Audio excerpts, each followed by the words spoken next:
अभी एक हिंदू पंडित थे यूट्यूब फेसबुक पे, उनका क्लिप मैंने सुना। वो हम उनसे कहते हैं कि भगवान खाते हैं, वो कहते हैं महाराज जी खाते हैं तो फिर दिखाओ। हमने तो 4 रोटियां रखी थी, 4 की 4 वापस आ गई। खाया तो नहीं, खाया होता तो एक आध कम हो जाती। वो बात सही है भाई, खाएगा आदमी तो कम तो होगी, और खाएगा ही नहीं तो कम कहां से होगी। तो अब आप बताओ कि भगवान खाते हैं या नहीं।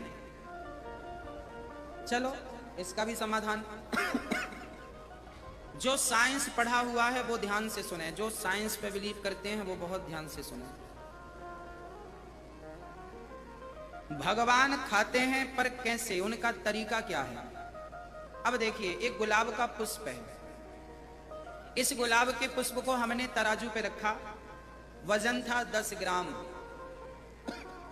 फिर हमने इसकी खुशबू ली, बहुत सुंदर। अब फिर हमने इसको तराजू पे रखा, अब इसका वजन कितना होगा? 9 ग्राम। वाह, कौन सी यूनिवर्सिटी में थे आप? कितना होगा? 10 ग्राम ही रहेगा। इसकी खुशबू लेने से इसका वजन कम नहीं होगा। इसका वजन 10 ग्राम था तो खुशबू लेने के बाद भी तुरंत तौला ना आपने तो 10 ग्राम। अब वजन बिल्कुल कम नहीं हुआ। क्या इसका अर्थ यह है कि आपने खुशबू नहीं ली? आपने खुशबू ली पर वजन कम नहीं हुआ।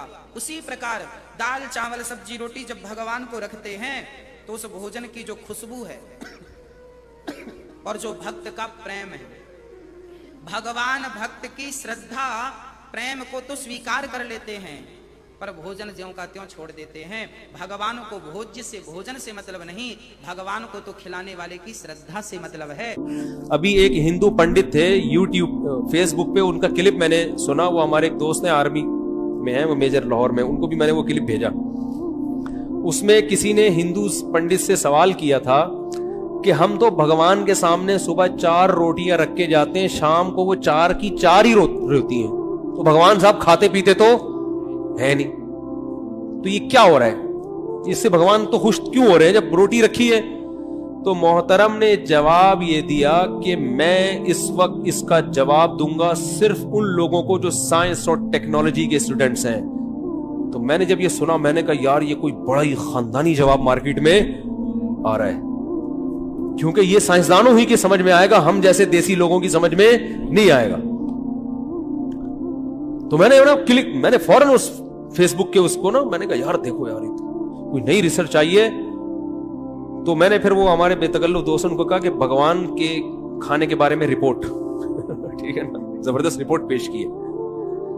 तो उसमें इरशाद ये फरमाया कि ये जो साइंस और टेक्नोलॉजी के जो तालिब इल्म, सिर्फ उनसे बार बार 2-3 दफा ये अल्फाज दोहराए, तो हमने कहा कोई बहुत ही जबरदस्त मसला हल किया होगा। आइंस्टाइन से अगर मेरा कोई राब्ता होता तो मैं फौरन फोन मिलाता कि आप तशरीफ ले आए इस मजमे में। उन्होंने फरमाया कि देखो ये जो फूल है इसकी हमने खुशबू सूंघी, फूल में कोई कमी हुई नहीं हुई, ये वैसे का वैसे ही। तो ऐसे ही भगवान जो रोटी की खुशबू है ना, वो भगवान हासिल करते हैं, रोटी नहीं। रोटी वैसे की तो आपकी रोटी पहुंच गई, तो इसके लिए साइंस और टेक्नोलॉजी के जो पढ़ने वाले माहिरीन है ना, ये खुसूसी खिताब उनसे था। भगवान या खुदा या गॉड, ये दुनिया, इस कायनात का सबसे बड़ा ओहदा है ये, जिसको हम ओहदे से ताबीर कर लें। अगर इसमें जो असल खुदा है उसकी बहुत बड़ी तौहीन है। जो खुदा है जिसने बनाया है उसको छोड़ दिया आपने, और अपने हाथों से पत्थर के बुत बना के अपने सामने रखते हो, फिर उनको रोटियां भी खिलाते हो। अगर ये रोटी के मोहताज हैं तो ये तो वैसे ही भगवान नहीं है फिर रोटी। और असल में तो हम तो फिर भी उस भगवान से, इनके बने हुए भगवानों से अच्छे हैं कि हम तो रोटी खा तो लेते हैं, फोड़ देते हैं। आपका जो पत्थर का बना हुआ भगवान है वो तो इस रोटी को भी हाथ नहीं लगा सकता। तो आपका जो भगवान है वो तो रोटी रखी हुई है, तो वो रोटी भी दाएं से बाएं, बोलो भाई इधर तवज्जो, वो रोटी भी दाएं से बाएं नहीं कर सकता। आपने कहा हमने फूल सूंघा, ویسے کا ویسے ہی ہے. یہ تو سونگ بھی نہیں رہا, روٹی تو وہی کی وہی رکھی ہوئی ہے. ارے جیسے کسی کو خوشبو پکڑاؤ فوراً ناک کے قریب لے کے سونگے گا تو نا. آپ کا بھگوان اتنی بھی طاقت نہیں ہے کہ اتنی عقیدت محبت میں خون پسینے کی کمائی سے روٹی لا کے رکھ دی تو اٹھا کے کم از کم سونگ کے ہی واپس کر دو. تو میرے بھائی اس پہ غضب کس کو آتا ہے؟ جس نے بنایا اس کو بھول گئے اور انہی پتھر کے بنائے ہوئے کو اس کے ساتھ شریک کر دیا. اس لیے اللہ نے فرمایا ہے کہ اللہ مشرک کی مغفرت نہیں کرے گا. اللہ چاہتا ہے میرے بندے مجھ سے محبت کریں, جو حقیقی معبود ہے. شکر ادا کیا کرو, اللہ نے مسلمان بنایا ہے, اللہ کے سامنے جھکتے ہیں.